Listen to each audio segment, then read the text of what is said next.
साथियों, हिंदी नेटशाला चैनल में आप सभी का पुनः हार्दिक अभिनंदन है। हम पढ़ रहे हैं हिंदी साहित्य की प्रैक्टिस बुक के अंतर्गत हिंदी नाटक एवं एकांकी से संबंधित प्रैक्टिस सेट। अब लगभग हम नाटक एवं एकांकी गद्य विधा के अंतिम प्रैक्टिस सेट के ऊपर हैं। इसके बाद हम उपन्यास पढ़ेंगे। आज का पहला एवं नाटक और एकांकी गद्य विधा का 376वां प्रश्न देखते हैं। यूपी के जो डिग्री कॉलेज एग्जाम है उसमें यह पूछा हुआ है, एक जमाने में नाटकों के असंभव समझे जाने वाले दृश्यों को भी आज की वैज्ञानिक तकनीक से मंचों पर प्रस्तुत करना सुगम हो चुका है। फिर भी प्रसाद के नाटकों, विशेषतः उनके स्कंदगुप्त नाटक को मंचाभिनय अभी भी लोकप्रिय नहीं हो पाया। क्योंकि क्या कारण है?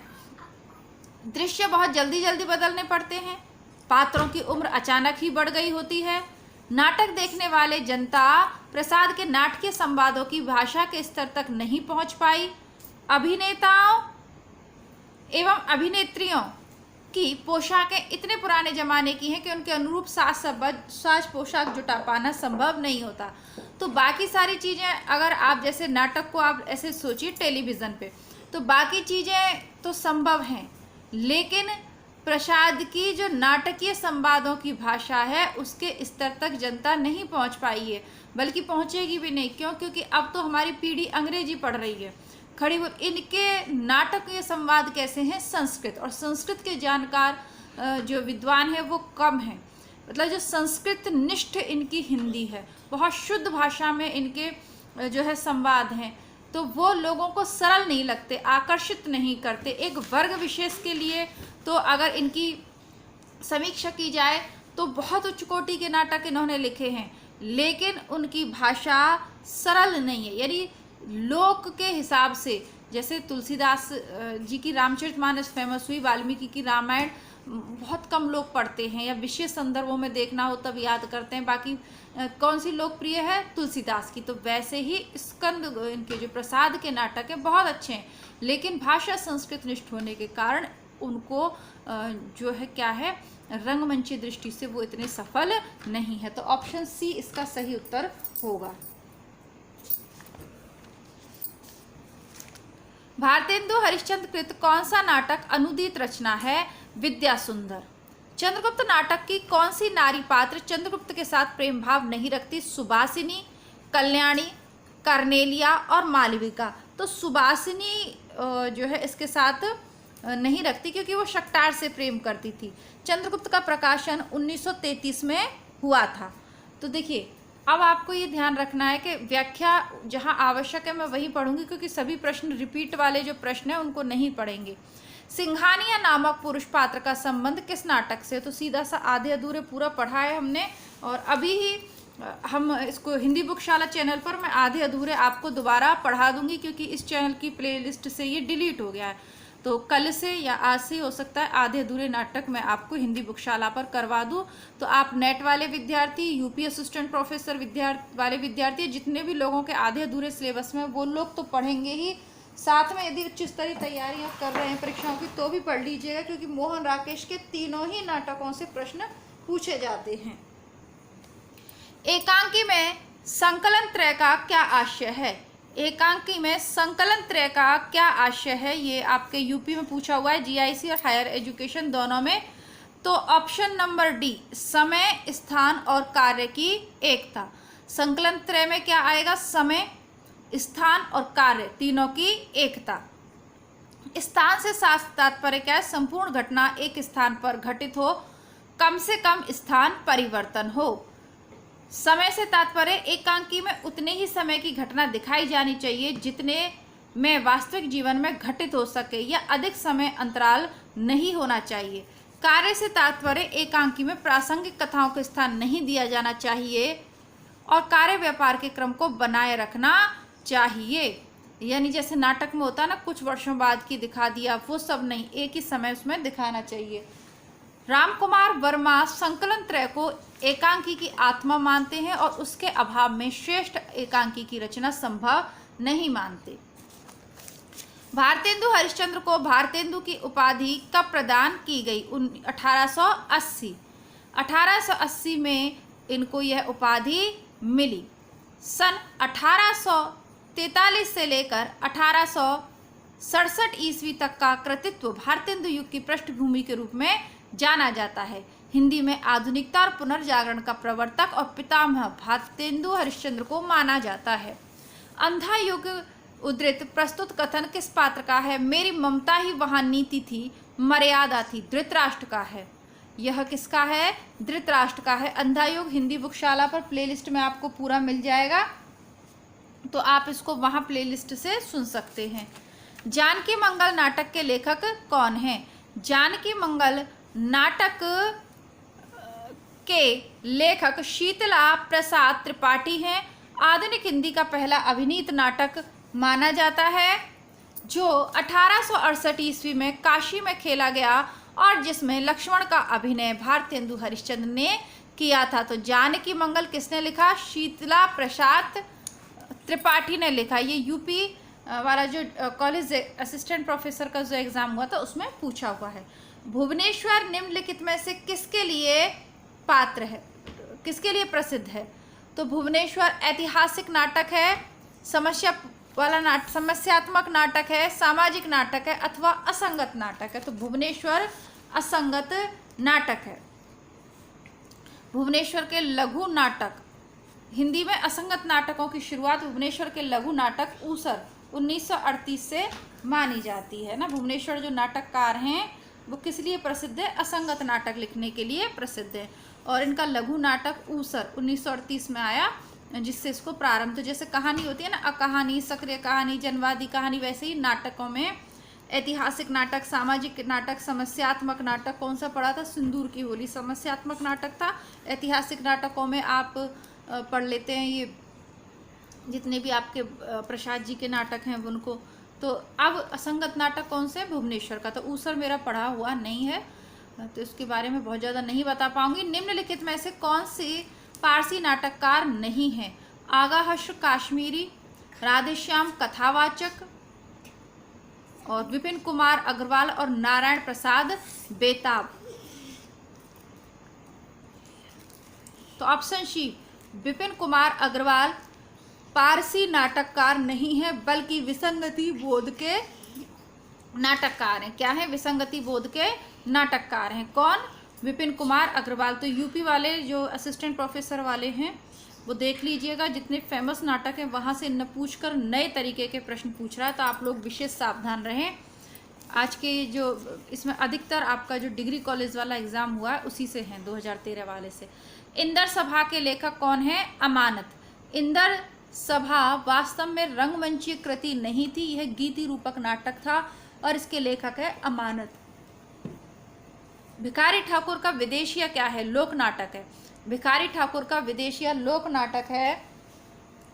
इनके द्वारा रचित अन्य लोक नाटक हैं भाई विरोध, कलयुग प्रेम, गवर घिचोर, नंद भौजाई आदि। साहित्य की किस विधा में रंग निर्देश होता है? तो ऑप्शन नंबर सी, नाटक में। किस अंक वाले नाटक को एकांकी कहते हैं? एक अंक वाले नाटक को एकांकी कहते हैं। अतिरंजना किस नाट्य परंपरा की प्रमुख प्रवृत्ति रही है? पारसी नाटकों की। अतिरंजना पारसी नाटकों की प्रमुख जो है विशेषता रही है। भुवनेश्वर कृत एकांकी कौन सी है? भुवनेश्वर की एकांकी कौन सी है? स्ट्राइक। भुवनेश्वर की एकांकी है स्ट्राइक, है ना। असंगत नाटककार हैं ये, स्ट्राइकर, स्ट्राइक है इनकी। इनके अन्य नाटक और एकांकी तांबे के कीड़े इनका खूब पूछा जाता है। एक साम्यहीन साम्यवादी एकांकी के भाव, पतित प्रतिभा का विवाह, श्यामा एक वैवाहिक विडंबना, कारवां, ऊसर के नामहीन चरित्र आदि। तो इनकी कारवां, भुवनेश्वर का कारवां और तांबे के कीड़े खूब पूछी जाती है। इसके अलावा ये सब हम पढ़ चुके हैं, यहाँ भी प्रैक्टिस सेट में भी पढ़ चुके हैं और सरस्वती पांडे, गोविंद पांडे की बुक में भी पढ़ चुके हैं। नए विद्यार्थी जो चैनल से जुड़ रहे हैं उन सभी के लिए बता दूं, यदि पहली बार वीडियो देख रहे हैं और आप हिंदी से किसी भी राज्य से, भारतवर्ष के किसी भी राज्य से किसी भी परीक्षा की तैयारी कर रहे हों, तो आप हिंदी नेटशाला और इसी चैनल का दूसरा भाग है, हमारा दूसरा चैनल भी है हिंदी बुकशाला, दोनों चैनल्स की प्लेलिस्ट चेक कीजिएगा। यदि आपके सिलेबस की विषय सामग्री उसमें 100% आपको मिलेगी दोनों चैनल की प्लेलिस्ट में, तो चैनल को आप सब्सक्राइब करिएगा यदि आप संतुष्ट हों तो। देखिएगा ज़रूर। आपके आसपास जो एमए कर रहे हैं हिंदी से, जो बीए कर रहे हैं, या बीएचयू से लेके जेएनयू किसी भी प्रवेश परीक्षा की तैयारी कर रहे हो, नेट, टीजीटी, पीजीटी, जो कुछ भी कर रहे हो, आपकी जो रचनाएं सिलेबस में निर्धारित हैं, चाहे कविता है, चाहे आपकी आदिकालीन, मध्य, भक्तिकालीन, आदिकालीन, रीतिकालीन, अब तक आधुनिक काल की फेमस कविताएं, चाहे राम की शक्ति पूजा, असाध्य वीणा, अंधेरे में, सब इस चैनल पे। इसके अलावा हिंदी के प्रसिद्ध नाटक, उपन्यास, कहानियाँ, निबंध, सब कुछ दोनों चैनल्स की प्लेलिस्ट में उपलब्ध है। उपन्यासों में आपका बंटी और गोदान इस चैनल पे हैं। बाकी के सभी उपन्यास आपको हिंदी बुकशाला पर मिलेंगे। हिंदी साहित्य इतिहास की बुकों में सरल इतिहास आपको बुकशाला चैनल पे मिल जाएगा। यहाँ आपको रामचंद्र शुक्ल का मिल जाएगा, सरस्वती पांडे, गोविंद पांडे। इसका मतलब ये नहीं है कि 4-5 पेज पढ़ाकर या 8-10 वीडियो डाल के समाप्त कर दिया, नहीं, पूरी बुक्स आपको प्लेलिस्ट में व्याख्या सहित मिल जाएंगी। यदि जैसे बहुत से लोग शुक्ल को पढ़ना पसंद नहीं करते लेकिन पेपर में पूछे जाते हैं, तो आपको प्लेलिस्ट चेक करनी है। आप में बहुत सारे विद्यार्थी ऐसे हैं जो हिंदी बुकशाला पर वीडियोस देख रहे हैं लेकिन उस चैनल को सब्सक्राइब नहीं कर रहे, तो आप ऐसा ना करें। जब तक आप परीक्षाओं की तैयारी कर रहे हैं, तब तक आप हिंदी नेटशाला और हिंदी बुकशाला चैनल को ज़रूर सब्सक्राइब करके रखें। उसके बाद आपकी इच्छा है करना या न करना। वैसे हिंदी बुकशाला चैनल पर, क्योंकि हिंदी साहित्य की सिलेबस कंप्लीट होने के बाद बहुत नई उस पर किताबें हम पढ़ेंगे, तो उसको आप लाइफ टाइम सब्सक्राइब करके रख सकते हैं और ये बिल्कुल सब निःशुल्क है। तो कृपया करके प्लेलिस्ट ज़रूर चेक करें। किसी भी कारणवश यदि अभी तक चैनल आपको ध्यान नहीं है, जैसे क्या होता है कि जिस भी चैनल के वीडियोस हम देखते हैं फिर डेली हमारे फ़ोन पे वो वीडियोस आने लग जाते हैं और हम सब्सक्राइब करना भूल जाते हैं, तो चेक कीजिएगा। यदि अभी भी आपके फ़ोन पर हिंदी नेटशाला के आगे रेड कलर से सब्सक्राइब लिखा हुआ है तो उसको आप टच करिए, उसको सब्सक्राइब करिए चैनल को, और बेल आइकन के साथ ऑल वाला ऑप्शन जरूर प्रेस करें ताकि डेली नोटिफिकेशन आपको मिल पाए। तो कृपया करके दोनों चैनल्स को आप लोग प्लेलिस्ट ज़रूर चेक करिएगा। वत्सराज किस विधा की रचना है? तो वत्सराज लक्ष्मी नारायण मिश्र द्वारा लिखित नाटक है। लक्ष्मी नारायण मिश्र द्वारा लिखित नाटक कौन सा है? वत्सराज। यह अति प्रसिद्ध ऐतिहासिक नाटक है, उदयन के जीवन की घटनाओं से संबंधित है।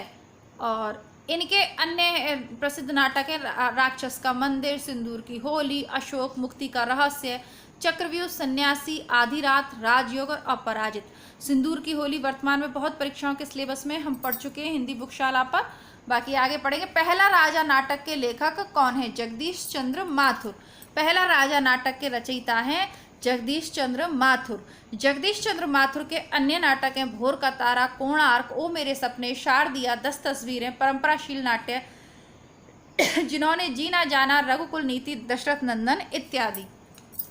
अतएव दो बालुकापूर्ण कगारों के बीच में एक निर्मल स्रोत तस्विनी का रहना आवश्यक है। यह संवाद चंद्रगुप्त नाटक के किस पात्र का है? चाणक्य का है। और आपको चाणक्य के जितने भी पात्र कथन है चंद्रगुप्त नाटक में वो आपको जानने पड़ेंगे। अभिव्यक्ति की स्वतंत्रता का प्रश्न सुरेंद्र वर्मा के किस नाटक में आया? ये यूजीसी 2017 और केवीएस पीजीटी 2017 दोनों में पूछा है, तो ये 8वां सर्ग में आया है। ठीक है, और इसके बाकी के देख लेते हैं। अभिव्यक्ति की स्वतंत्रता का प्रश्न 8वां सर्ग 1976 में आया। सूर्य की पहली किरण से सूर्य की अंतिम किरण तक जो इनका नाटक है 75 में लिखा है। उसमें स्त्री पुरुष संबंध में उत्तर आधुनिकता की व्यंजना है। शकुंतला की अंगूठी में पैसे के समक्ष कला की महत्वहीनता व्यक्त की गई है। नायक खलनायक विदूषक इनका एक अन्य नाटक भी प्रसिद्ध है। ये काफ़ी इनके पूछे जाते हैं। तो मैंने सोचा था कि आज की कक्षा में आपका ये समाप्त कर दे, नाटक पर नहीं हो पाएगा। चलिए फिर भी जितने हो जाते हैं उतने करेंगे। कि मैं इस घर से ही अपने अंदर कुछ ऐसी चीज़ लेकर गई हूँ जो किसी भी स्थिति में मुझे स्वाभाविक नहीं रहने देती। आधे अधूरे नाटक के प्रस्तुत संवाद का संबंध किस पात्र से? तो ये बड़ी लड़की। आज जैसा कि मैंने कहा मोहन राकेश के तीनों नाटक आप पढ़ लीजिएगा, प्लेलिस्ट में मिल जाएंगे। मोहन राकेश के 3 नाटक है, तीनों फेमस है, तीनों पढ़ लेंगे, तीनों बुकशाला पे उपलब्ध है, आप पढ़ लीजिएगा। कारवां किसका एकांकी संग्रह? तो भुवनेश्वर प्रसाद का है, अभी पढ़ा। कष्ट हृदय की कसौटी है, तपस्या अग्नि है, सम्राट यदि इतना भी न कर सके तो क्या, सब क्षणिक सुखों का अंत है। स्कंदगुप्त नाटक में ये किसके द्वारा कही गई पंक्ति है? ये देवसेना की पंक्ति है। आप देख रहे हैं कितनी उदात्त भाव है। तो प्रसाद के स्त्री पात्रों के भाव काफी उदात्त हैं। ये भी पढ़ चुके हैं हम। जयशंकर प्रसाद के नाटकों की भी अलग से प्लेलिस्ट मैंने बना दी है, तो उसमें मिल जाएगा आपको। स्कंदगुप्त चंद्रगुप्त दोनों मिलेंगे। स्कंदगुप्त नाटक का प्रकाशन वर्ष है 1928। भारत दुर्दशा के पहले अंक में भारतेंदु ने मूल रूप से किसका चित्र खींचा है? भारत की दुर्दशा के कारणों का। भारत की दुर्दशा के कारणों का चित्र इसमें खींचा है। आषाढ़ का एक दिन में किसका भावभीना और प्रेम विभोर व्यक्तित्व उभरता है? मल्लिका का। मल्लिका का भावभीना और प्रेम विभोर व्यक्तित्व उभरता है। कौन सी रचना मोहन राकेश की नहीं है? तो आप देख लेते हैं, अंधेरे बंद कमरे, ये उनका उपन्यास है। लहरों के राजहंस प्रसिद्ध नाटक है, जो हमारी हिंदी बुकशाला का सबसे फेमस वीडियो भी है, यानी सबसे ज़्यादा हमारा उस पर अगर व्यूज़ आ रहे हैं तो वो लहरों के राजहंस पे आ रहे हैं। आषाढ़ का एक दिन, यह IAS UPSC वाले सिलेबस में भी है, सब में है, तो ये भी नाटक है, ये भी जो है वहाँ पर उपलब्ध है। तो मोहन राकेश का नाटक छोटे छोटे ताजमहल नहीं है, ये राजेंद्र यादव की कहानी है, जिसका प्रकाशन 1962 में हुआ। स्कंदगुप्त नाटक के प्रथम अंक में कुल कितने दृश्य हैं? 7 हैं। प्रथम अंक में कुल 7 दृश्य हैं। अब इतना डीप प्रश्न आपको नहीं, देखिए कुल कितने अंक है नाटक में, यही एक मुश्किल बात है इतने सारे नाटकों को याद करना। आपके सिलेबस के उनके अंक याद कर लीजिए, पर अंक में कितने दृश्य हैं, इस तरीके के मतलब बेहुदा प्रश्न नहीं पूछे जाने चाहिए, क्योंकि इनसे किसी के ज्ञान में वर्धन नहीं होने वाला कि हिंदी साहित्य का विद्यार्थी बैठ के या याद करे। पात्रों के संवाद, उसके भाव, ये सारी चीज़ें आप पूछो तो समझ में आता है, पर किस अंक में कितने दृश्य हैं, है ना, ये बचकाने जैसे प्रश्न ये नहीं पूछने चाहिए, क्योंकि इससे कोई फर्क नहीं पड़ रहा कि किस नाटक में कितने अंक में कितने दृश्य हैं। अंकों से फिर भी पता, जैसे अंधायु के अंकों का समझ में आता है, क्योंकि उसके हर अंक का अलग शीर्षक है। तो गांधारी का सांप है, आत्महत्या के विरुद्ध है, चक्रव्यूह, इस तरीके से ना पट्टियाँ, ये तो उसका तो समझ में आता है। लेकिन ऐसे कि एक अंक में कुल कितने दृश्य, तो इस तरीके के प्रश्नों के लिए परेशान भी नहीं होना, नहीं भी आए तो कोई बात नहीं है। ऐतिहासिक नाटककार के रूप में कौन प्रतिष्ठित है? तो सभी जानते हैं, जयशंकर प्रसाद। आषाढ़ का एक दिन में राजपुरुष कौन है? दंतुल। दंतुल कौन है? राजपुरुष है। पात्र परिचय मैंने बताया आपको नाटक पढ़ने से पहले। जागो जागो रे भाई, सोत निसी बैस गवाई, जागो जागो रे भाई। भारत दुर्दशा में यह गीत कौन गाता है? भारत भाग्य गाता है। भारत भाग्य गाता है इस गीत को। भारत दुर्दशा भी जल्दी ही हम हिंदी बुकशाला पर पढ़ेंगे। आधे अधूरे तो बुक मेरे पास है, भारत दुर्दशा बुक मेरे पास नहीं है, लेकिन मैं इसे जल्दी ही आप लोगों के लिए मंगवा लूँगी और इसे पूरा पढ़ेंगे। तो इस आपके जो थोड़े बहुत प्रश्न रहे हैं, इनको देखेंगे दूसरे वीडियो में। और तब तक इस चैनल पर मैं जो रामस्वरूप चतुर्वेदी जी की बुक पढ़ा रही हूँ प्रारंभिक, उसको 4-5 क्लासेस उसकी हो गई हैं, उसको समझने का प्रयास करिएगा, फिर बहुत इजी वो बुक हो जाएगी। इन 4-5 जो आगे के वीडियोस रह रहे हैं आपके, लगभग आगे की 5-7 कक्षाएं, इनको ध्यानपूर्वक 1 से 2 बार आपको समझना पड़ेगा, और फिर आपकी जो असिस्टेंट प्रोफेसर और नेट की जो यात्रा है बहुत ही सरल हो जाएगी। तो मिलती हूँ आपसे इसी चैनल पर रामस्वरूप चतुर्वेदी की बुक हिंदी साहित्य एवं संवेदना का विकास के साथ, और हिंदी बुकशाला चैनल पर किसी प्रैक्टिस सेट के साथ। तब तक के लिए नमस्कार, धन्यवाद, जय हिंद।